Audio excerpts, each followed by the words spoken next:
Gabungan ojek online se-Banjarmasin bersepakat mulai 15 Juli 2019 kada menggunakan kantong plastik wan minuman berbahan plastik wayah melayani penggunanya. Sebagai gantinya, mereka menggunakan bakul purun wan botol banyu atau tumbler. Komitmen bubuhan ojol itu pun mendapat apresiasi dari Wali Kota Banjarmasin.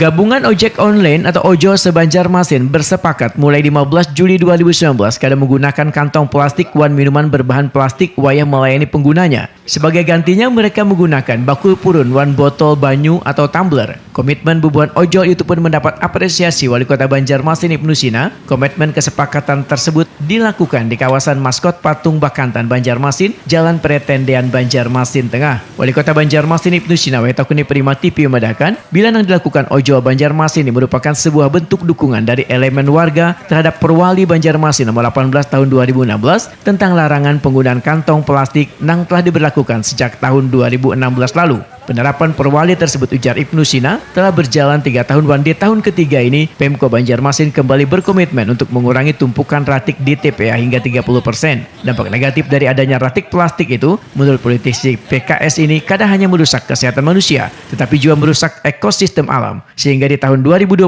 nanti, Pemko Banjarmasin akan mengeluarkan peraturan lebih tegas tentang pelarangan penggunaan kantong plastik. Mereka ini kan ada 5.000 ya, komunitas. Nah, coba sehari misalnya 5.000 orang order makanan ya, kepada teman-teman ini kan pakai kantong plastik, pakai tempat yang diganti dengan bakul purun. Berapa pengurangannya yang ditargetkan? Saya kira cukup signifikan. Hari per hari, kalau selama ini kan 3% itu sekitar 5-6 truk lah ya, 5-6 truk pengurangannya per hari dari 600 ton sampah kota Banjarmasin. Itu dengan kebijakan pemerintah. Mudah-mudahan ini coba kita Artinya ketika memakan itu mengasih kresek sama Gojek, gimana sikap Gojek? Gojek menolak, tidak lagi menggunakan, tidak lagi menerima kantong plastik. Jadi harus protes ya Pak? Sejak diberlakukannya Perwali tersebut, tumpukan ratik di TPS yang seharinya mencapai 600 ton, terjadi pengurangan sekitar 15%, yang 3% diantaranya adalah ratik berbahan plastik.